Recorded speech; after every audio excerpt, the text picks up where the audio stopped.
Hola, sean todos bienvenidos a este video tutorial de la práctica variación de la temperatura y calorimetría correspondiente a la clase de Física General 2 impartida en la Universidad Nacional Autónoma de Honduras en el Valle de Sula. Dentro de este documento ustedes encontrarán lo que son los objetivos que se desean alcanzar, la teoría necesaria para la práctica y también los enlaces a cada uno de los simuladores que nosotros vamos a trabajar. Aparte de ello, les proporcionaremos las tablas con las que ustedes tienen que trabajar y rellenar sus datos correspondientes a los datos que ustedes introduzcan u obtengan de los simuladores. También tendrán al final los cálculos que deben realizar y los análisis de los resultados. Entonces vamos a proceder a entrar a nuestro primer simulador de cambios de fase.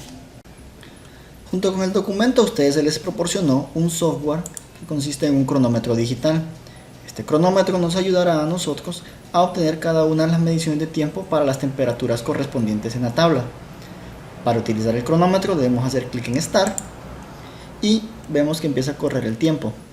El botón Lab nos va dando los tiempos parciales en los cuales nosotros vamos a ocupar las mediciones de temperatura. Ahora, para detener el cronómetro vamos en Stop y lo reseteamos. Ahora vamos a pasar a ver nuestro simulador. Nuestro simulador consiste de un mechero, un beaker con una cierta cantidad de hielo y un termómetro que está graduado en 10 grados centígrados cada una de las rayitas que nosotros miramos acá.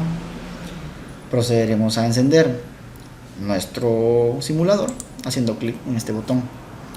Vemos que el mechero empieza a proporcionar calor de manera constante a nuestro sistema.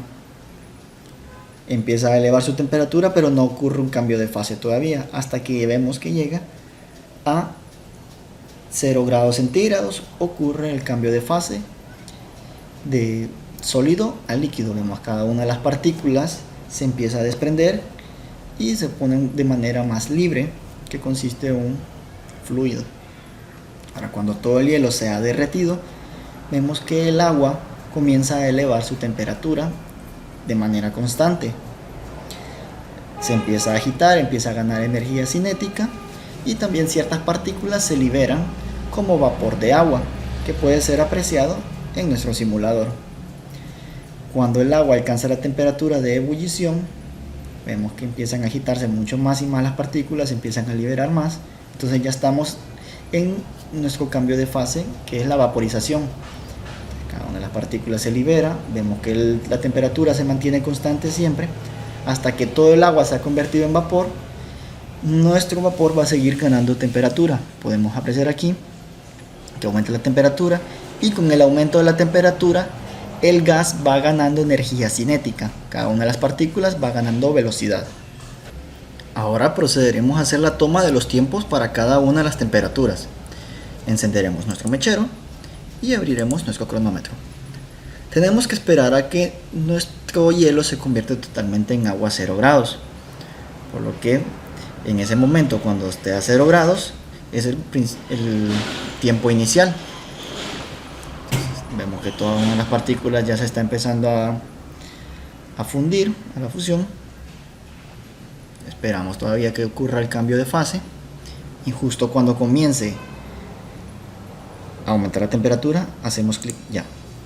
Ahora 10 grados, 20 grados, 30 grados, 40 grados. Bueno, ahora ustedes van a tener que seguir tomando los tiempos cada una de las mediciones de temperatura hasta llegar a 100 grados. Con estos tiempos parciales que tenemos en el cronómetro nos vamos a apuntar en la tabla 1. Entonces, para el tiempo inicial era el tiempo a 0 grados. Entonces decimos que era 0. Ahora, ¿qué sucede con nuestro tiempo? Nuestro tiempo 1, cuando estaba el agua a 10 grados, había transcurrido 1.34 segundos. Entonces colocamos 1.34 segundos. Para 20 grados, 3.44. Para 30 grados, 5.42. Y para 40 grados 7.37. Ustedes tienen que terminar de rellenar la tabla con los datos correspondientes. Ahora, una vez que tengan la tabla completa, Vamos a la parte de cálculos y el inciso 1 nos dice graficar la temperatura en función del tiempo, o sea, T igual a F de T, en un papel milimetrado. Vamos a tomar los valores de T en nuestro eje Y los valores de T de tiempo en nuestro eje X. Esta gráfica nos tiene que salir una línea recta. Ahora, siguiendo con el segundo inciso, dice determinar la rapidez de la variación de la temperatura, o sea, qué tantos grados de temperatura aumenta con respecto a un cambio en el tiempo. Entonces, esto lo podemos interpretar nosotros como la pendiente de la gráfica.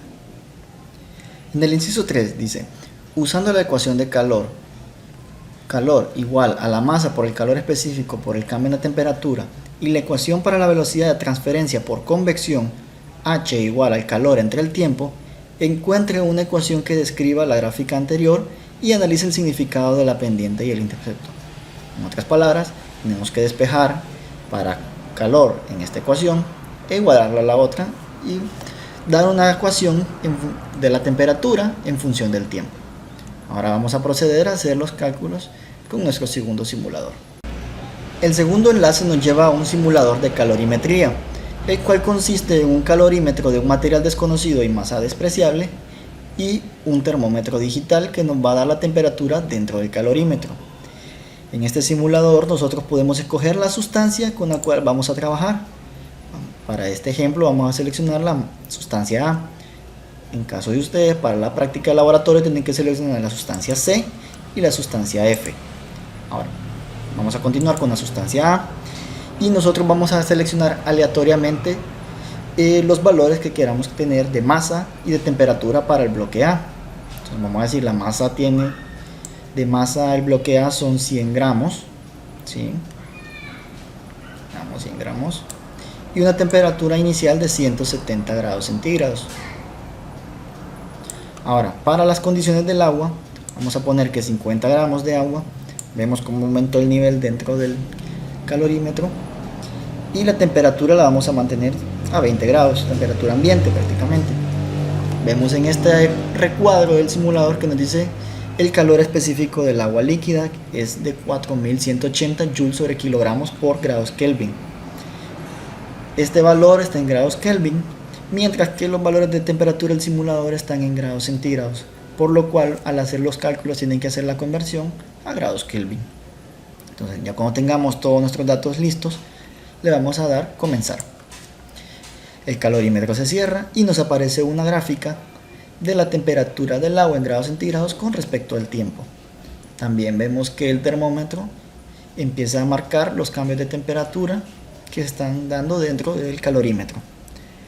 Cuando la mezcla dentro del calorímetro llega a una temperatura de equilibrio, o sea, quiere decir que la masa de agua y la masa desconocida de sustancia A llegan a la misma temperatura, que es de 35.10 grados centígrados.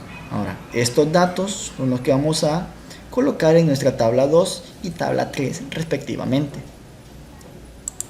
Vemos entonces que para nuestros datos, para la masa A en este caso, la sustancia es de 100 gramos, temperatura inicial de 170 grados centígrados, la masa de agua son 50 gramos, la temperatura inicial era de 20 y la temperatura final era de 35.10. Ahora, para los cálculos nos vamos a valer de la ecuación que decía que el calor frío es igual al negativo del calor caliente. Esto viene de la conservación de la energía, o sea que toda la energía solo se transforma y que no se puede crear ni destruir. Entonces tenemos que saber en nuestro sistema qué está frío o qué gana calor y qué pierde calor. En nuestro caso, la masa de agua es la que está ganando calor y el bloque de la sustancia desconocida está perdiendo calor. Entonces colocamos en este lado de la ecuación la masa de agua, el calor específico del agua, la temperatura final a la que llega el agua, menos la temperatura inicial del agua va a ser igual al negativo de la masa de la sustancia, el calor específico de dicha sustancia, por la temperatura final del bloque menos la temperatura inicial. En este caso, la temperatura final del bloque va a ser igual a la temperatura final del agua porque han llegado a un equilibrio térmico. Entonces vemos que al realizar todos estos cálculos y despejar para el calor específico X, obtenemos que nos da un valor de 233.94 joules sobre kilogramos por grados Kelvin. Entonces, en esta tabla que se les proporciona al final del documento, comparamos el resultado con lo esperado. Entonces vemos que el más cercano es 234, que corresponde para plata. Entonces colocamos la sustancia A es plata. Perdón. ¿Sí? Lo mismo tienen que realizar ustedes para los bloques C y F. Entonces al final de cada uno ustedes tienen que comparar los resultados y mostrar de qué material están hechos cada uno de los bloques. Si todavía tienen alguna de las dudas con respecto a la práctica, pueden realizársela a su respectivo instructor y él con gusto les va a ayudar. Muchas gracias.